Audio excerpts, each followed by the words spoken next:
ओम शांति। आज बाबा के 9 जुलाई 2021 के महावाक्य है। परमात्मा शिव बाबा हम बच्चों को इस संसार में आकर इस संगम युग की पावन वेला में हम सभी बच्चों को पति से पावन बनाते हैं, यानी जो बिगड़ी को बनाने वाला एक स्वयं परमात्मा है। क्योंकि साधु, संत, देवता, महात्मा, धर्म स्थापक ये सभी बिगड़ी को नहीं बना सकते, क्योंकि ये सभी उस निराकार ज्योति बिंदु परमात्मा को याद करते हैं, ध्यान करते हैं, उसकी आराधना करते हैं।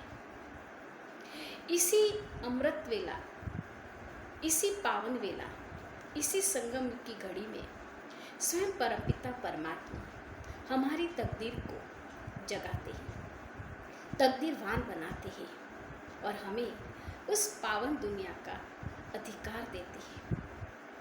तो आज मुरली का सार है, मीठे बच्चे, तुम्हारी बिगड़ी को सुधारने वाला अर्थात तकदीरवान बनाने वाला एक बाप है, जो तुम्हें नॉलेज देकर तकदीरवान बनाते हैं।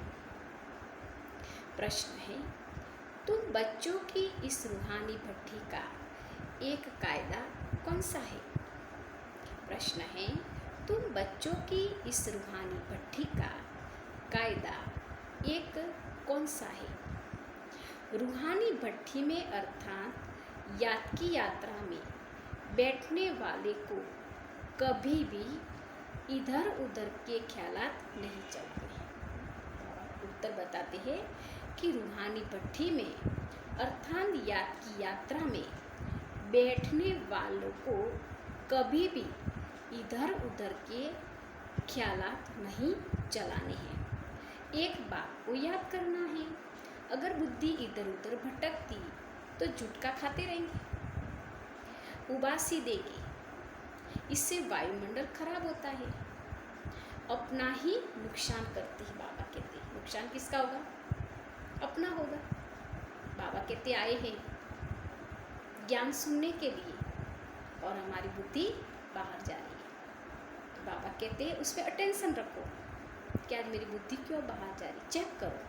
जितना जितना चेकिंग होती जाएगी उतनी उतनी हमारी बाबा कहते बुद्धि क्लियर होती जाएगी। इसके लिए हमें परमात्मा के प्रति प्यार और ये जो समय चल रहा है उसका हमें अटेंशन देना है। आज का गीत है, दिल का सहारा टूट न जाए। हमारा जो दिल का जो सहारा है वो टूट न जाए।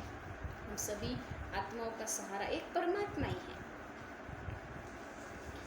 आज धारणा के लिए मुख्य सारे सतयुग में उच्च पद पाने के लिए, पहली पॉइंट है सतयुग में उच्च पद पाने के लिए माता पिता को पूरा पूरा फॉलो करना है, उनके समान पुरुषार्थ करना है, सेवा में तत्पर रहना है। जो भी सेवा मिले बाबा कहते हैं सदा तत्पर, एकाग्र हो पढ़ाई करनी है।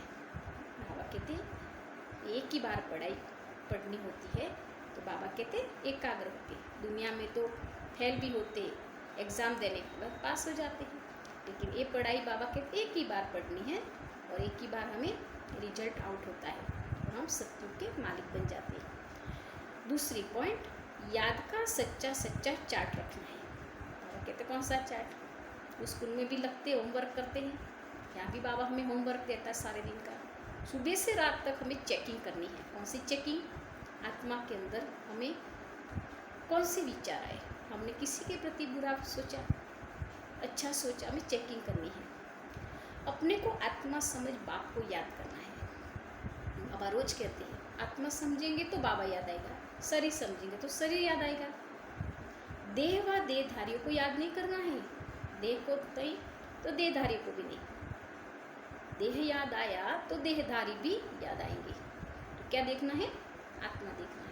आत्मा देखेंगे तो परमात्मा याद आएगा, शिव बाबा याद आएगा। वरदानी सदा साथीपन की स्मृति और साक्षी स्टेज का अनुभव करने वाले शिवमयी शक्ति स्वरूप कंबाइन भव। वरदाने सदा साथीपन की स्मृति और साक्षी स्टेज का अनुभव करने वाले शिवमयी शक्ति स्वरूप कंबाइन भव। जैसे आत्मा और शरीर दोनों का साथ है, कंबाइंड है ना, बाबा कहते साथ है, माना जब तक इस सृष्टि पर पार्ट है हमारा, तब तक अलग नहीं हो सकती, आत्मा अलग नहीं हो सकती, तो शरीर से भी हम अलग पार्ट नहीं बजा सकते। ऐसे शिव और शक्ति दोनों का इतना ही गहरा संबंध है, जो सदा शिव में शक्ति स्वरूप में स्थित होकर चलते हैं तो उनकी लगन में माया विघ्न डाल नहीं सकती। वे सदा साथीपन का और साक्षी स्टेज का अनुभव करते हैं। ऐसे अनुभव होता है जैसे कोई साकार में साथ हो। बाबा कहते हैं सदा साथ रहना, बाबा की आस्था। बाबा कहते हैं क्या बताया, अलग नहीं, कंबाइंड, शरीर और आत्मा दोनों साथ है, ऐसे हम बाबा के साथ रहे। श्लोगन, निर्विघ्न और एकाग्र स्थिति का अनुभव करने के लिए एकाग्रता का अभ्यास करो। निर्विघ्न और एकाग्र स्थिति का अनुभव करने के लिए एकाग्रता का अभ्यास करो। बाबा कहते सारे दिन क्या करेंगे, एक की लगन में मगन हो जाएंगे। ओम शांति।